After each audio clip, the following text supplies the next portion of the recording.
Happy Christmas to all of the friends here who are watching the session and all are about to join the session, and all people around the world from International Forum for Promoting Homeopathy. And today, as you all know, the International Forum for Promoting Homeopathy is conducting regular sessions for the last 1,210 days. And we have 3 sessions, 7 to 8. We have Hindi session, which was just over by, and 8 to 9, we have an international session in English. And from 9 to 10, we have a local language session in Malayalam. This is what is happening regularly for the last so many days. And we have a wonderful guest in Dr. Suraj Singh BHADORIYA, and he is a very fine personality with a deep, his depth of knowledge is great in homeopathy, and he is a person who is doing a lot of research work for homeopathy. And he is working as an assistant professor, Department of Homeopathy Pharmacy, Paul Institute of Homeopathy and Research, Paul University, Vadodara, Gujarat. And he has presented a lot of papers in different journals, as well as he has guided many doctors to homeopathic research work. And he is doing excellent service to the homeopathy profession. And he has involved with a lot of works in for the betterment of homeopathy. And he has been presenting a lot of homeopathy cases, and why homeopathy is scientific. He is trying to prove that homeopathy is one of the best science and is the pure science that will work for the generations in the coming days.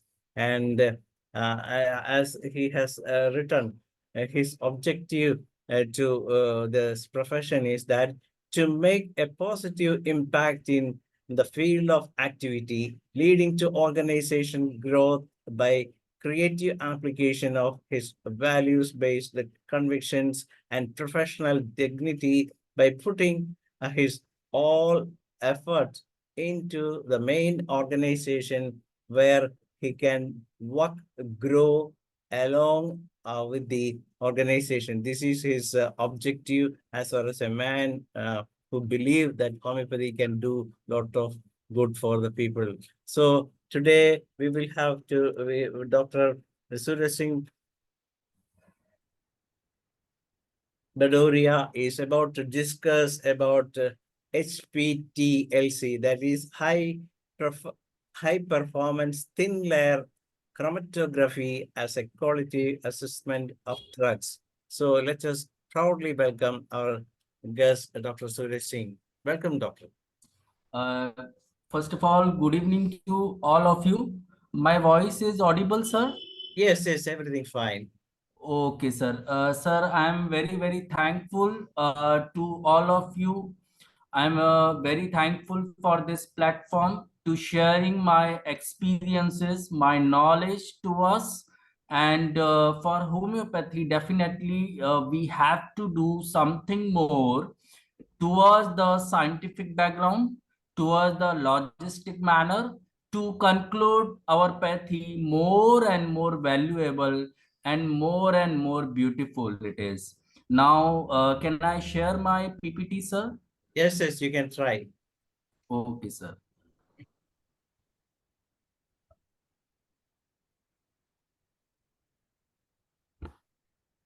Sir, my slide is going to visible or not?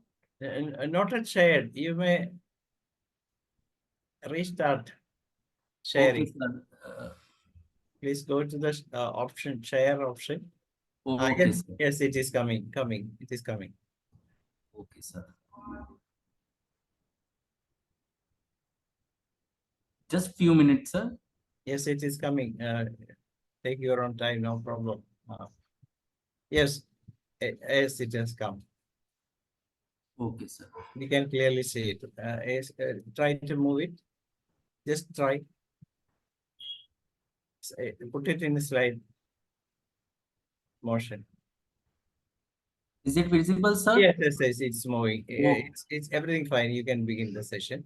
Okay, sir. I'm going to make Okay, sir. Shall I start, sir? Yes, you can just go to the first page. Okay, sir. It is the second page is visible. Okay, sir. Okay. Uh, so today our topic is HPTLC analysis. Now, what is HPTLC? HPTLC basically it stands for high performance thin layer chromatography. It is a part of chromatographic technique which is in higher resolution, in higher dimensions to quantify and to qualify the basic phytoconstituents and the alkaloids which are already present in our drug substances, which are already present in our medicinal substances, which are already present in any type of medicated formulations. So this is the chromatographic technique. It is very sophisticated instrument. Why it is very sophisticated? Because it has all the multi-dimensional parameters through it. It gives the qualification or the standardization or the quality control of various medicinal products.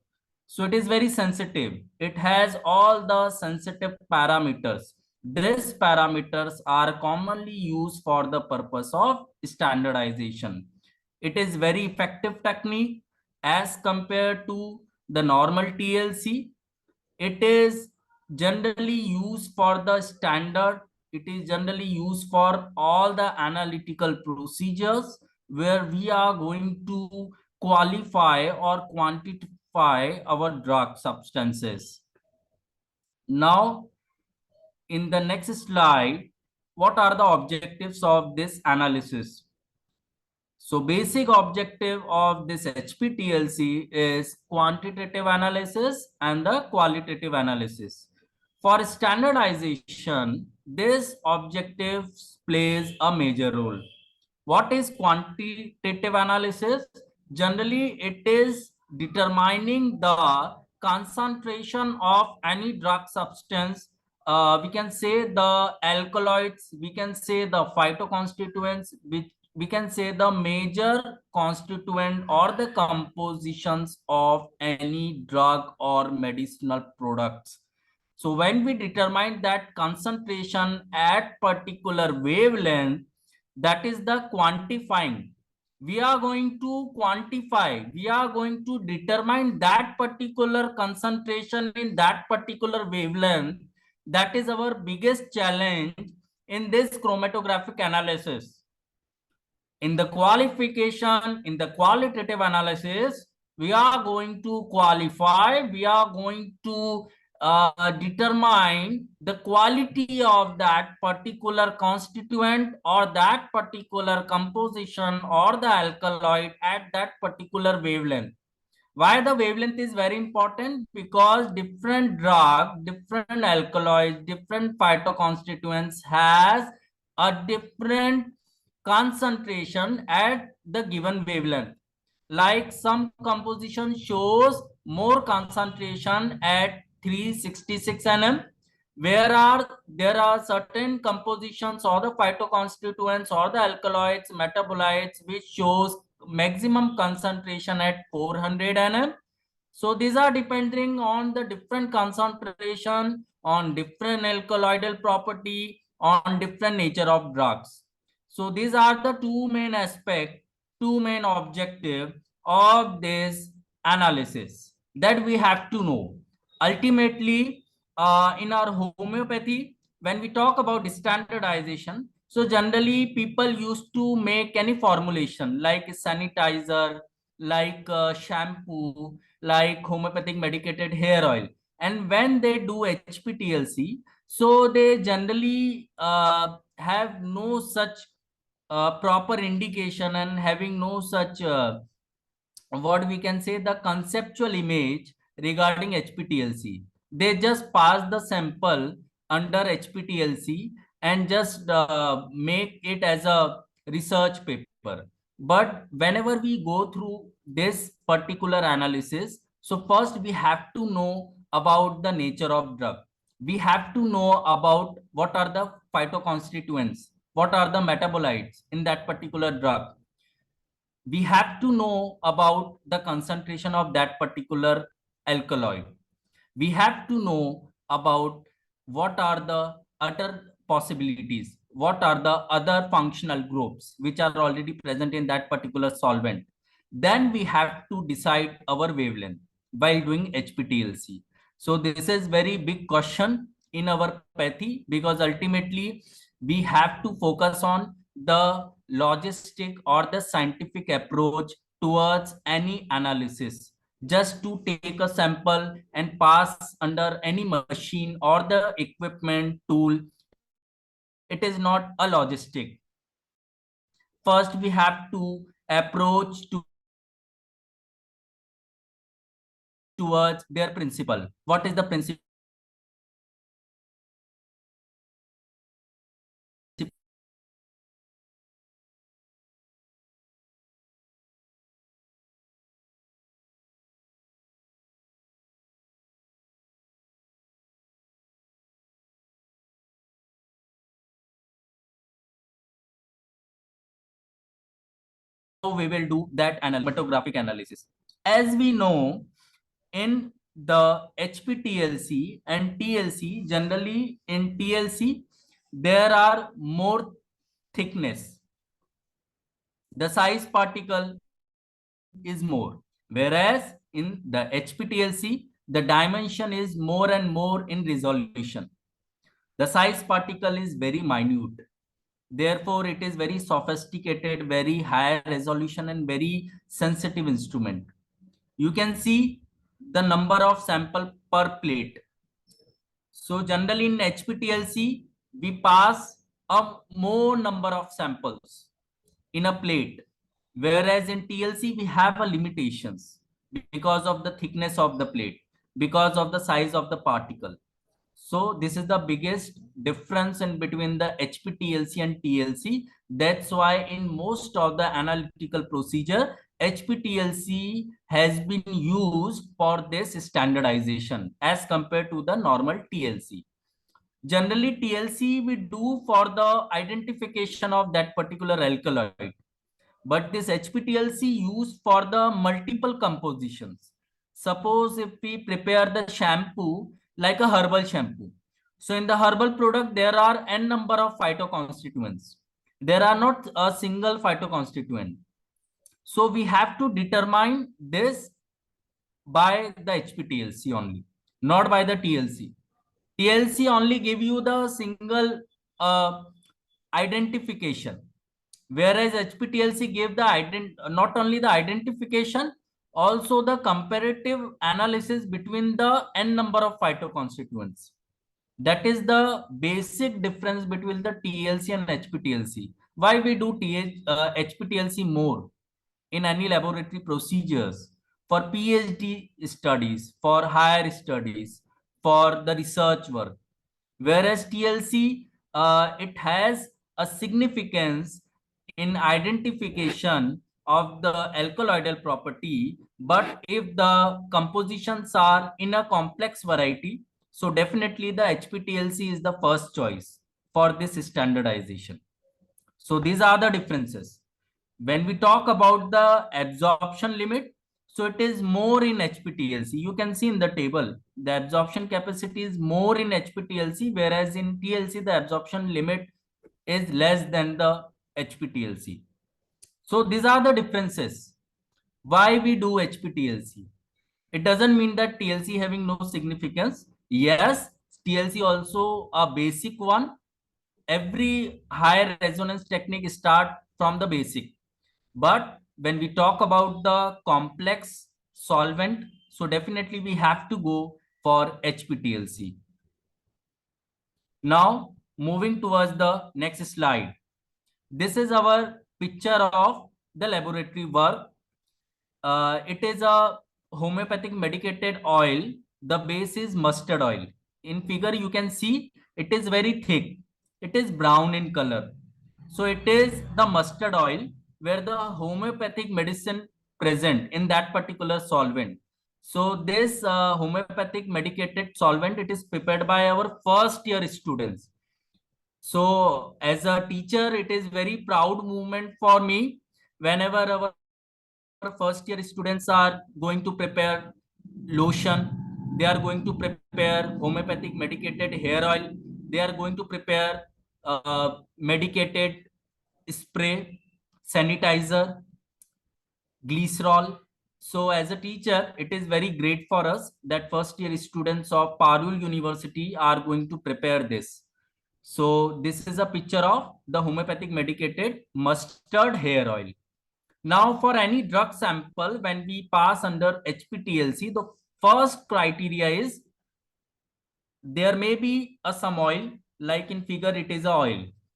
There may be some distilled water, as we know, like homeopathic medicated nasal spray or some other lotion. The main vehicle is the distilled water. So there may be a chances of such vehicles. There may be a chances of isotonic solution. Generally, in cases of, again, like ophthalmic suspension, the main vehicle is isotonic solution. On other way, they also use glycerin for the nourishment or for moistening of the dry eyeball. So there are n number of vehicles. Glycerol, glycerin, SLES. SLES is sodium lauryl ethyl sulfate. It is a chemical which is used for the frothing in the shampoo. So these are the different vehicles which are used for the different external applications for the different purpose. So we have to know what are the vehicle that we have to make them as a different parameter, because if the oil is there, so there is more chances of turbidity while passing under the HPTLC. So first we have to go for their dilution more. If it is distilled water, so no need for the more dilution because it is already diluted. The viscosity is less as compared to oil. If it is isotonic solution, again the viscosity is not much more. Glycerol, again the chances of viscosity is more, so we have to go for dilution.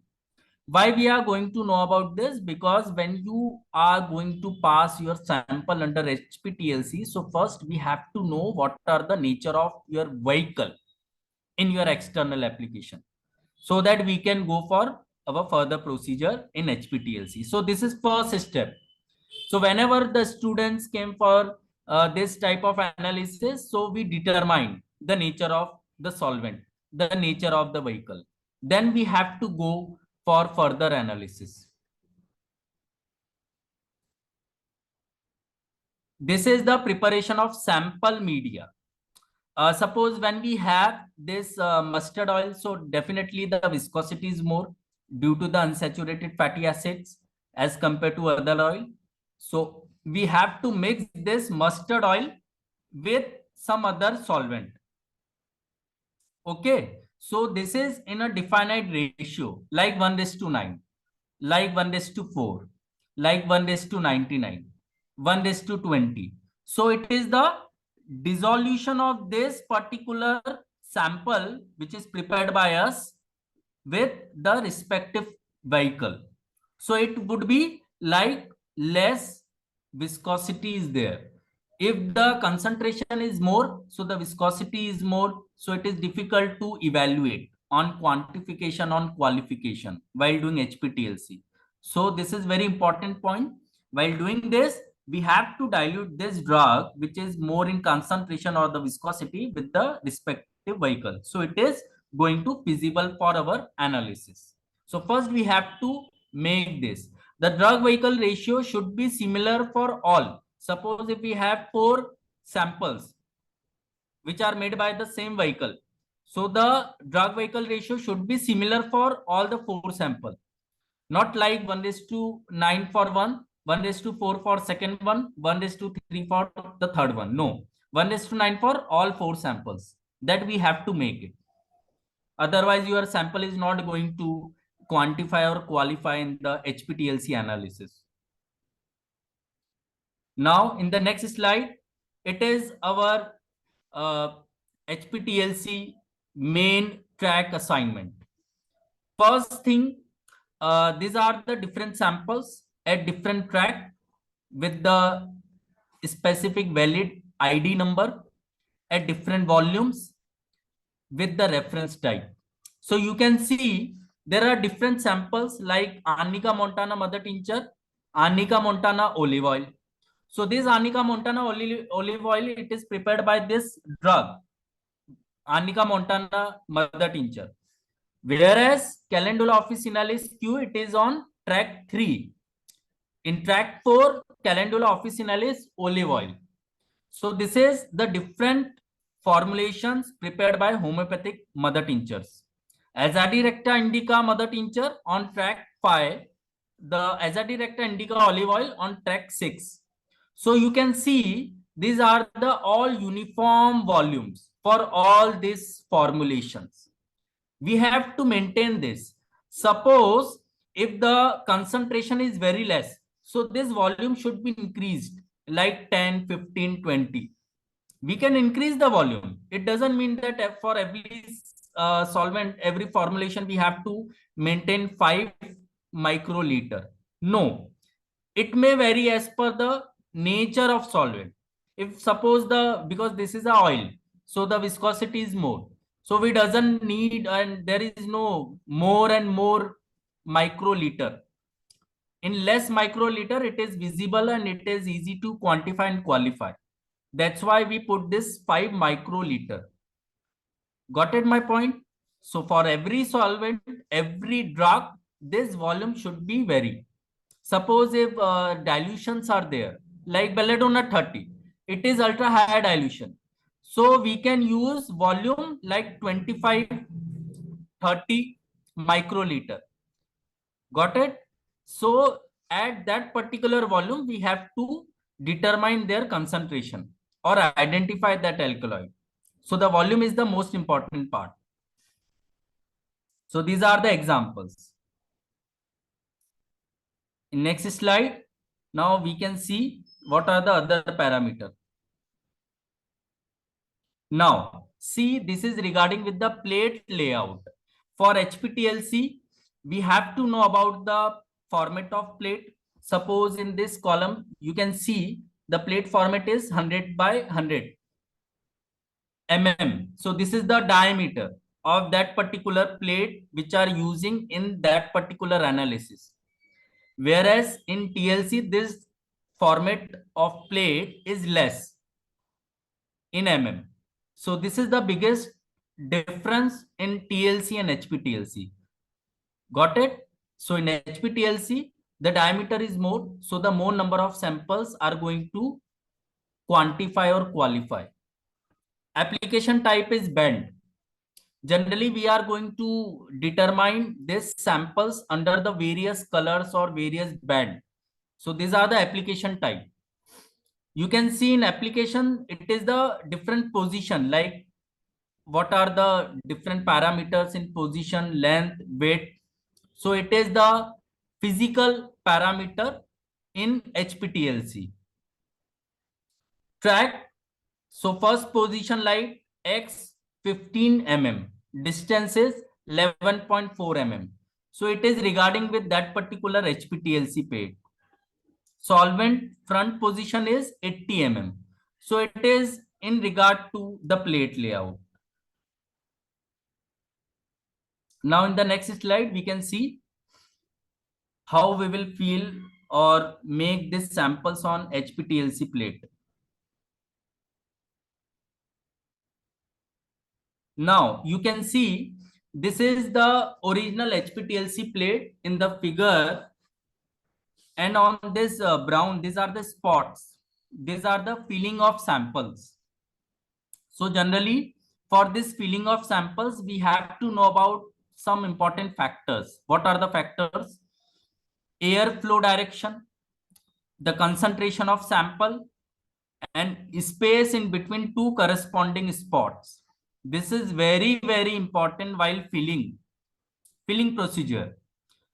So there is one needle in which we have to take the sample like 5 microliter, 15, 20 as per the different researcher. Then we have to go for this filling by the nitrogen gas. So these are the factors which affects the filling procedure. For example, generally these instruments are under the AC. We need the room temperature, a constant room temperature, low temperature. If high temperature is there, so it may affect the voltage of that particular machine, because these are all electronic based. So the airflow direction, the direction of air may affect this filling of the solvent. If the direction is more towards the sample, so it is like vague. They may affect by this direction.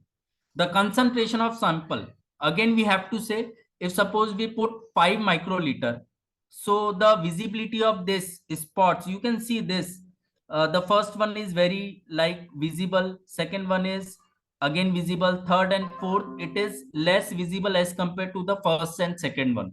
So it depends on the concentration of sample. So the concentration plays a major role. If the more concentration is there, more visibility. If the less concentration is there, less visibility. So the concentration is directly proportional to the visibility of that particular spot, which is our sample or the solvent. Now in the next slide, we can see what are the other parameter. This is the chamber. When we put after this filling of the solvent or the sample over the plate, now we have to do the preparation of solvent in the chamber, which is made by the hard glass. It is not the plastic one. So this chamber having the mobile phase. Suppose in this preparation we put methanol 10 ml. It is in volume. So generally in 10 ml methanol, it is going to make the quantification and qualification of these alkaloids by the capillary attraction. It is the phenomena in the HPTLC or any type of chromatographic technique. It is around 20 minutes. So when we go for this mobile phase, so first we have to take that particular mobile phase in the chamber and kept this mobile phase for at least 20 minutes as it is to saturate the solvent or the media. Got it my point? Sometimes students mix the solvent media and then they go for the analysis. It is the wrong technique. First, we have to go for the filling of all the samples on the plate. Then we have to put your solvent or the mobile phase in the chamber. So the time start from this part. When we mix at the home or any place, so the time start from this part. So your time is going to extended more. So that we have to know what is the exact procedure for the mobile phase. Different solvent, different drugs may have different mobile phase. Like for arnica, you can use chloroform, methanol, formic acid in 3 raised to 1 raised to 1. You can also use chloroform versus methanol, 9 raised to 1, 9 gem 1. So different drugs, different phytoconstituents, it is depending on the nature of that particular phytoconstituents. If they are more volatile, if they are more freely or free radicals, so generally we have a different solvent system. It doesn't mean that methanol is a solvent for all type of formulation. It depends on the nature of the solvent. A different solvent has a different mobile phase. So it is just an example. It is around 20 minutes. Now you can see the drying time is around 5 minutes. Drying temperature, that is room temperature. So it is under the AC to maintain the temperature of that particular machinery. So it is regarding with the chamber. In next slide, we can see how it is going to run. Now you can see in the figure, it is mobile phase now. In the lower part or the lower segment of the or base of this plate, you can see a yellow spot. Now it is going to run. So this is the mobile phase. Now in this chamber, there is a solvent, which is methanol, and the filling plate, HPTLC. So it is the mobile phase.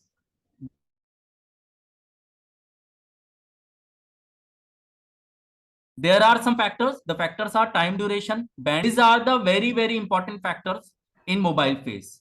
Suppose if the concentration is more, if the solvent is more thicker, so it require more time duration. If the solvent is very like volatile, less concentration, less viscosity, so the mobile phase required less time duration. Band separation, again it depends upon the number of metabolites or the phytoconstituents which are present in that particular solvent.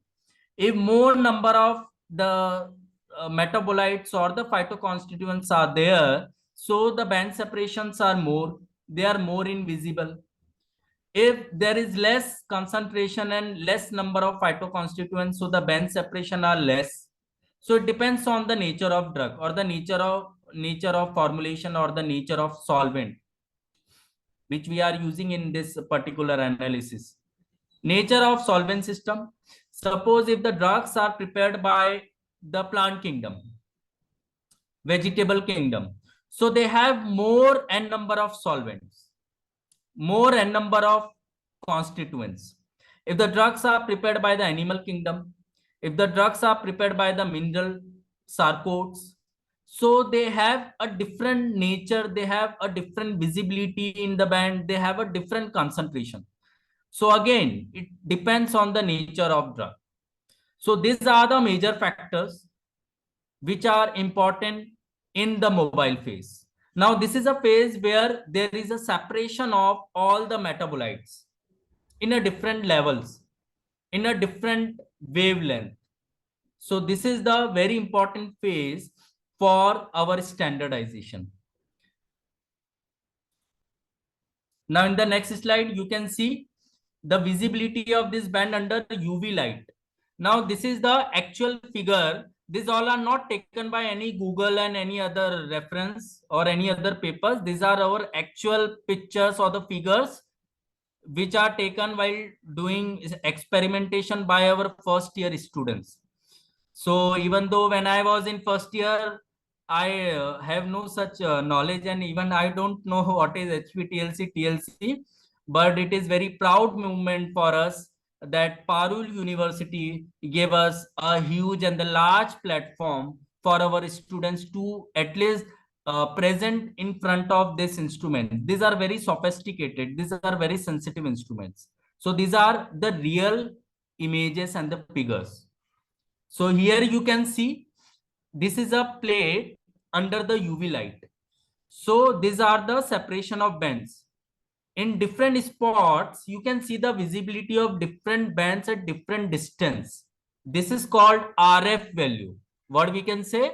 The RF value. It shows the distance traveled by that particular solvent or the constituent upon total distance traveled by the solvent, which is our methanol in the chamber. So this is RF value. So different bands having different RF value because of different nature of that particular phytoconstituent, different nature of that particular metabolite or the alkaloid which is present in that particular solvent or the formulation or the medicinal product or any drug substance. So it depends on the nature of constituent. In another figure, you can see now this is the visibility of bands. It is an ideal plate. It is an ideal procedure. For example, when we put this image, it shows a proper quantification, a separation, a standardization of these constituents, because in pharmaceutics, in this standardization, we are not just have a relation with drugs. We always want to know about a different parameters to evaluate this phytoconstituent so that we can make our pathy on standard goal. So these are the differences of different phytoconstituents. You can see this picture very carefully. You can have this separations. You can have this imaginary on the different level. It is the separation of various pigments, constituents, metabolites, alkaloids by HPTLC. It is one of the very ideal plate. There are some other dimensions also, but for this first year student, I think it is very grateful for us that they perform such procedure. Now this is not ideal. At every time we only showcasing the positive side, but as a researcher we have to also showcasing our drawbacks, our negative side, so that we can know what are the limitations. In this plate you can see the line or this turbidity at the higher point. Above this spots you can see a one demarcation of line. So this is because of the turbidity in the solvent system.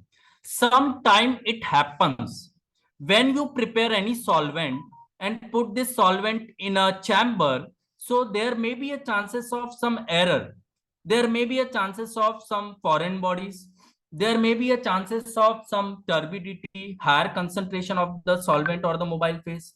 So this type of line or the demarcation may appear on your HPTLC plate. So it is not ideal one, but we have to put this image in our presentation so that we have to know what are the errors while doing HPTLC. So previously it was an ideal, but this image is not ideal one. It shows something is wrong in our mobile phase. That's why there is a line or demarcation at this above phase. You can see there is a slight demarcation on all the spots. So this is not because of the solvent, this spot or the sample. It is because of the solvent or the mobile phase. On other system, you can also see. Now this is the TLC scanner. It is regarding with the scanning purpose. It is regarding with the scanner of this HPTLC. So it is very, very important to know the wavelength. At what wavelength our phytoconstituents are going to quantify or qualify. So here in this table, you can see the wavelength 254 nm and 366 nm. So these are the wavelength where which we are going to standardize our phytoconstituent. So in this scan development plate, the TLC scanner, the wavelength should be the most important part. If suppose the concentration is more, if the sample is colorful, so in less concentration around 250 or 254, they are easily visualized. But if the sample is more higher diluted or more less concentrated, if the viscosity is very less, so we have to go for the higher wavelength. Suppose it is 366 nm, so it might be possible to have a 400 nm, 450 nm. So it depends on the nature and the concentration of solvent. So it is very, very important while doing scanning, the wavelength. In next slide, now you can see the integration parameter. Now this is 254 nm, Arnica montana. The volume is 5 microliter. Now you can see what are the graphical representation of this sample. These are the peaks, 1, 2, 3. These are the peaks. So at that particular peak, we have to resolve or we have to differentiate their RF value. In first peak, the RF is 0.000. It has no value. It is error. In the second peak, the RF value is 0.590. And the percentage of distribution you can see in this table, 26.37%. So it is the distribution of that particular phytoconstituent on that particular area with the RF value 0.59. The third one is 0.762. So here you can see the percentage of distribution is 31.41. It is more than the second one. So these are the three different peaks. So in second and third, we have to identify which phytoconstituent shows that particular RF value. Suppose if cellulose having RF value around 0.54, so this peak is considered for the cellulose structure. If suppose terpenoids showing RF value around 0.77, so this third one 0.762 is the RF value of terpenoids. So these are the reference value. Here we are going to identify our phytoconstituents. So first, for any formulation, we have a standard marker also. Generally, we are just make the formulation, do the standardization without any standard marker. I'm not talking about the standard sample. Generally, people know that standard sample is the mother tincture or sample which procure from standard GMP certified or pharmaceutical company. No, here we have to know about the standard marker. Suppose in belladonna, the standard marker is belladine, atropine. Arnica montana, the standard marker is cysteine lactin. So this is the standard marker. So first we have to take the RF value of that particular standard marker. Then this RF value of standard marker may compare with this formulation. So you can determine in which RF value it is going to present at that particular concentration, at that particular percentage of area of distribution. So that we have to know. So standard marker plays a major role for the quantification of our drug substance by HPTLC. Otherwise, it is just like a qualitative analysis, not the quantitative analysis.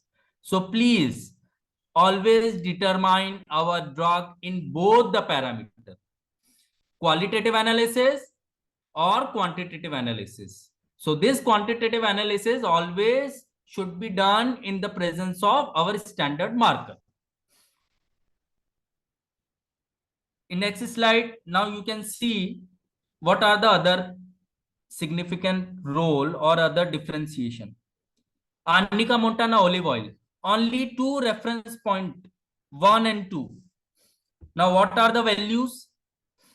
In 1 you can see the RF value is 0.847 with the maximum percentage 100% area of distribution. So this may be our active principle. This is just a qualitative parameter. For quantitative, again, we should have the standard value of the standard marker. So suppose if the atropine or the belladine having RF value around 0.86, so this 0.847 is considered as a atropine, is considered as a belladine, which is our active principle in belladonna. Next, this is the Azadirachta indica mother tincture. So for this, the RF values here, you can see the three main peaks, 1, 2, 3. Now, when we evaluate this, so the RF value is around 0.654 for second peak, and for third peak is around 0.783. The more number of distribution, the area cover is for third peak, that is 17%. Whereas for second peak, it is around 13%. For first peak, it is having no such role because the RF value is 0. So it is not going to count or considerable for our data analysis. So here the 0.65, 0.78. So this may be our different metabolites. So that again we have to identify by our reference value. So this is for the Azadirachta indica. This is just a comparative analysis. How we standardize our drugs, how we standardize our metabolites, how we differentiate our metabolites at different RF value, at different level of the wavelength. Now this is Azadirachta indica olive oil. Again, you can see the two reference value. The first one, again, it is not going to considerable. It is 0.00. The second one is going to considerable, that is 0.792. So the percentage of distribution for this second peak is 56.95. This one, 56.95. So this is the maximum percentage of distribution of that particular alkaloid in that particular concentration at that particular wavelength. This is for the combined, a mixed variety. Generally, when we talk about external application, so there are two methods. First, when we prepare this formulation by a single simple medicine, or the second one, when we prepare our formulation by the mixed variety. So you can see in the mixed variety, there is only one RF value.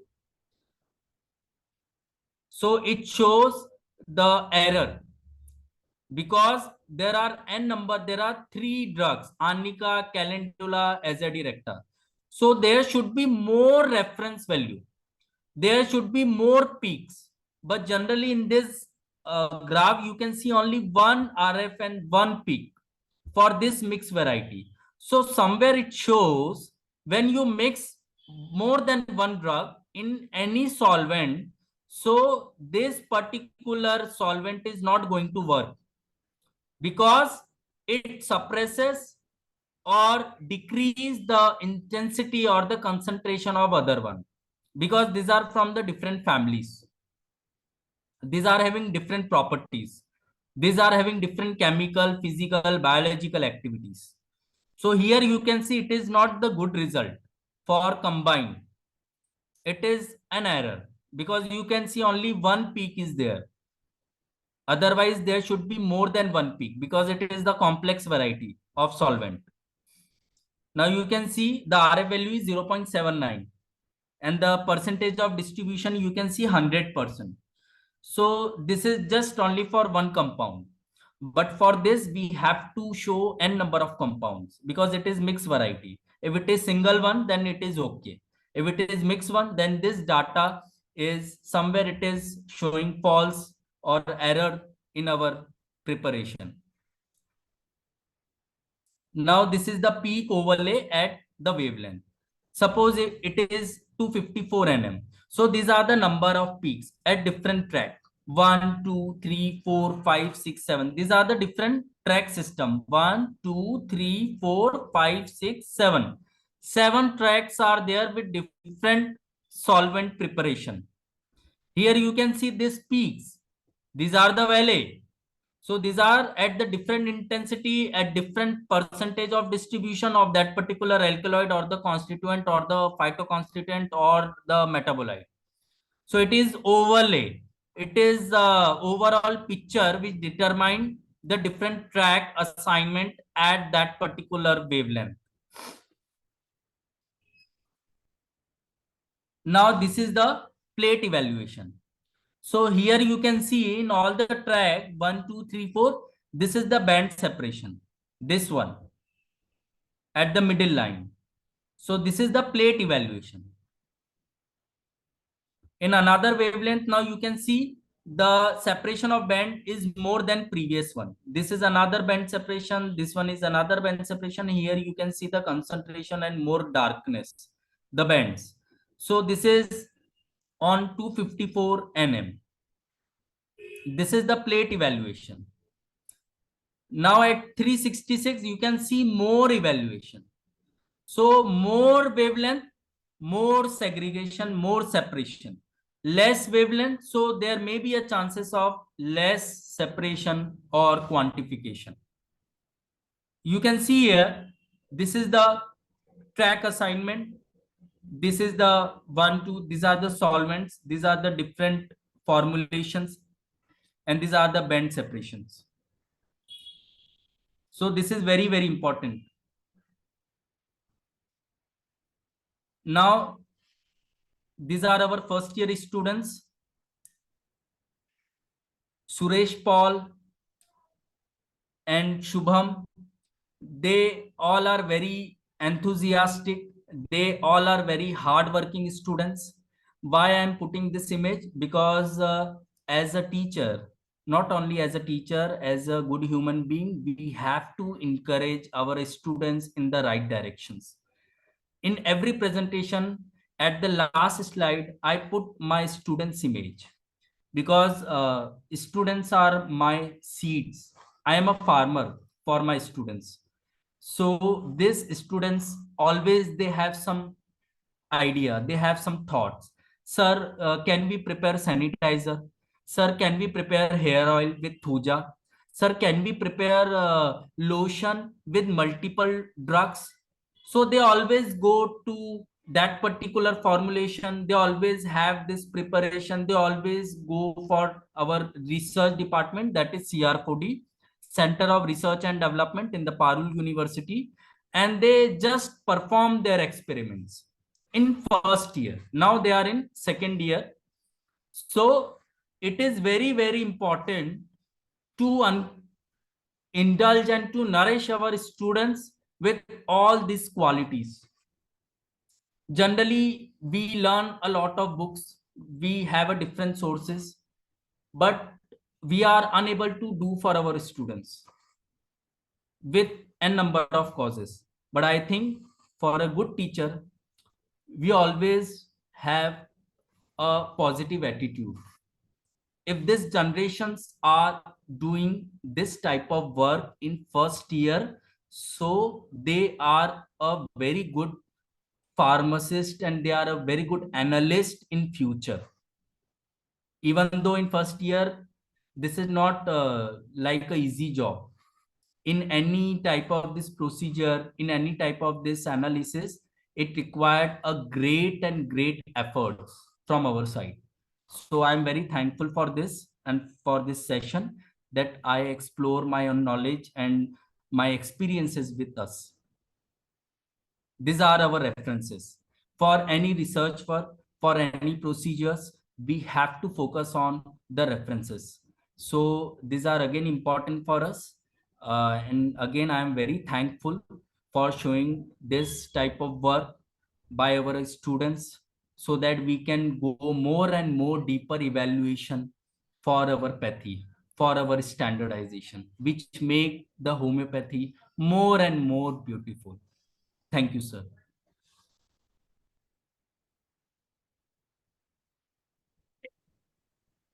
This is one of the best presentation as far as the research methodology is concerned, and we're really happy to congratulate Dr. Suraj Singh Bhadoriya for his excellent session this evening. Even though on a Christmas day, most of the people are sitting in the home and some are enjoying the beauty of Christmas, but here we as homeopathy doctors got one of the best dinner tonight with Dr. Suraj Singh Bhadoriya. Really, Namaste, sir. yes, sir. It's really one of the great presentation as far as research work is concerned, and you're just like firing like anything and giving all of your treasure to back to this forum. And how a homeopathic doctor can do this much of work is something great, because people around the world are supposed, particularly the scientific community, the so-called scientific community are criticizing us as pseudoscience. Homeopathy is a pseudoscience. But you came out with such a presentation to show the world that homeopathy is the most scientific system in the world, because they want change to prove that scientificity. But here, even without any change, we can prove that homeopathy is scientific. And your methodology, how it works, and what are the things required for research, and everything you have told, even within a 45 minutes presentation. That's a great one. And we are really lucky to hear such a wonderful presentation here in this forum. Hope we can have some more presentations in the future. And your contribution to we have seen how you just, as you rightly pointed out, you are just a farmer and they are your seeds. And exactly, that is, we are also your seeds, you are the farmer, and you can utilize all these seeds for betterment of homeopathy. Congratulations once again. And our veteran Dr. T.N. Sridhar sir, who is a retired assistant director from CCRH, is waiting to have a chat with you. And we welcome sir, Sridhar sir. Namaste, sir.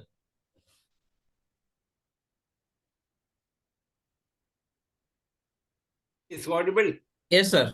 Dr. Suraj Singh, very good, excellent presentation, very good. The need of the time, these type of the research are essential. That especially that the this type of the research is essential for the homeopaths and show the people that in the other systems that they are asking that it is pseudoscience, it is like that, it is very good, excellent presentation, especially the fundamental research, it is required. But I feel every college and every students must have to get such an opportunity. That is a good idea. Okay, I appreciate your university as well as you and your college. And it is very excellent. I am giving a big salute for you to present this, come again with such presentation. But I have one question, one or two questions are there. Sir, whether you can, this potency medicine, whether you can find out these method that your HLTLC method or TLC method, whether you can find out the potency contains how much, whether it is true or not, was or not, whether we can measure it or not. Sir, for potency, I want to say this TLC or any type of chromatographic analysis is not feasible, sir. For potency, we have to go for more and more resolution like Raman spectroscopy, like electron microscope. These are the feasibles for potency, because in potency, we have the more and more high dilutions. So these structures are not going to quantify or qualify by the chromatographic techniques.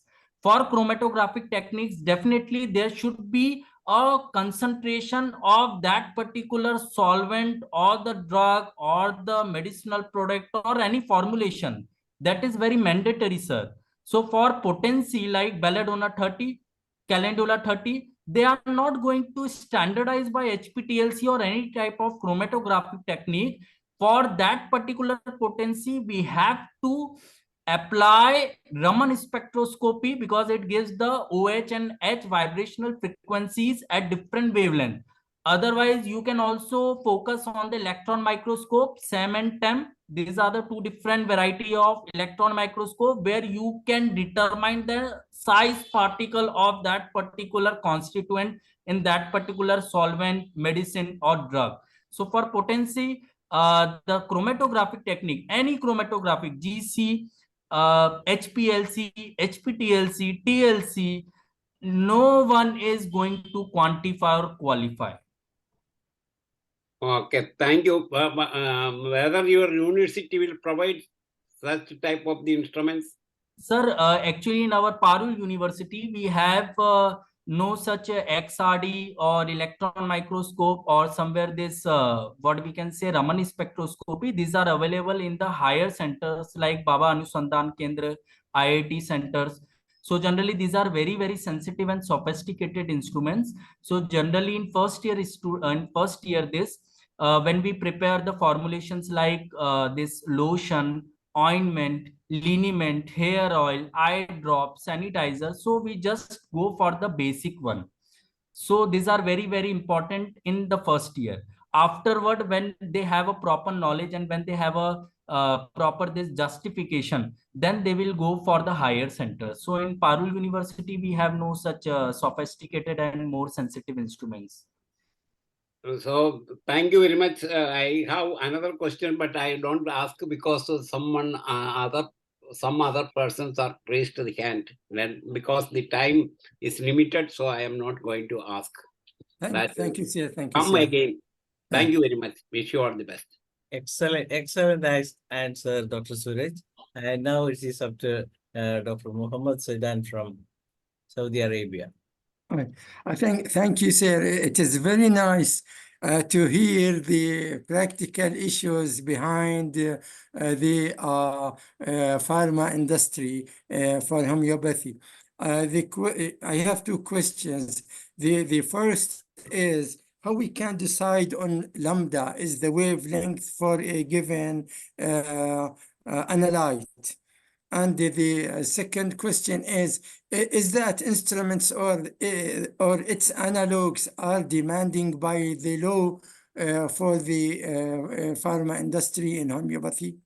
Sir, first question that is regarding with the lambda max of that particular alkaloid. Yes. Suppose in HPL, now it is PCIM and H. So they have a monographs, they have a different samples where they give a particular wavelength of that particular phytoconstituent. So it is already available. This is called the reference value. We have this. The second question, that these alkaloids, this particular phytoconstituents, these are provided by like sigma eldritch. So these are the example that on international ground we have that particular compound. That's why it is known as a standard marker. Generally in the first year, it is very costful, and we are not just have that particular constituent because somewhere fund issues are there. So this is the biggest issue. But when we want this particular standard marker, so they may be purchased from like sigma eldritch or some other company Yes, from it international is ground. expensive, as you have mentioned. It is too expensive sometimes. That will load the increasing the cost that will be released on the customer payment, and it might elevate the price of the product as a result of using the sigma aldrich standards, because they are very expensive, I guess. Is On it other like hand, that? sir, what we can do, suppose if we want to have like atropine, so generally when we have the belladonna, so we go for the process of evaporation. When we have the concentration of that particular belladonna, then this should be treated by the HPTLC as like a standard marker. So the reference value of Yes, this lower concentration is going to compare with the original one. And if yes, it is going to yes, match, like suppose if the yes, standard one having RA value 0.79, and this small yes, little concentration from the evaporation, if the RA value is around nearby 0. This, so it is going to act like a standard marker, not exactly, but for first yes, year we can do yes, like this. yes, yes. This minimizing being dependent on others. Thank you. Thank you so much. Thank you, Dr. Muhammad Saidan, for your question. And tomorrow we will have another session from Dr. Dharmendra Sharma, who is also a PhD holder, and is presenting subject a new trend of research in homeopathy. So that means that another research paper presentation will be there tomorrow at the same time, and we are very happy to say that what a thanks to Dr. Suraj Singh Badodiya for his excellent presentation in this evening, and all really enjoy the beauty of Christmas also with such a homeopathic presentation. Uh, Wishing you all happy Christmas and Merry Christmas once again. And thank you, Dr. Suraj. Sir, I am waiting for my next presentation. It is my family now, sir. Yes, definitely. All those people are coming over here and presenting papers, our family members, and all of you can attend every session, and you can bring your friends to this forum, as well as you can promote these videos to from YouTube to your friends and or relatives, so that everybody will get a chance to watch what is happened with homeopathy. With that, we come to the end of the day, 1112, and tomorrow we can meet at the same time. Good night. Thank you all. Thank you, sir.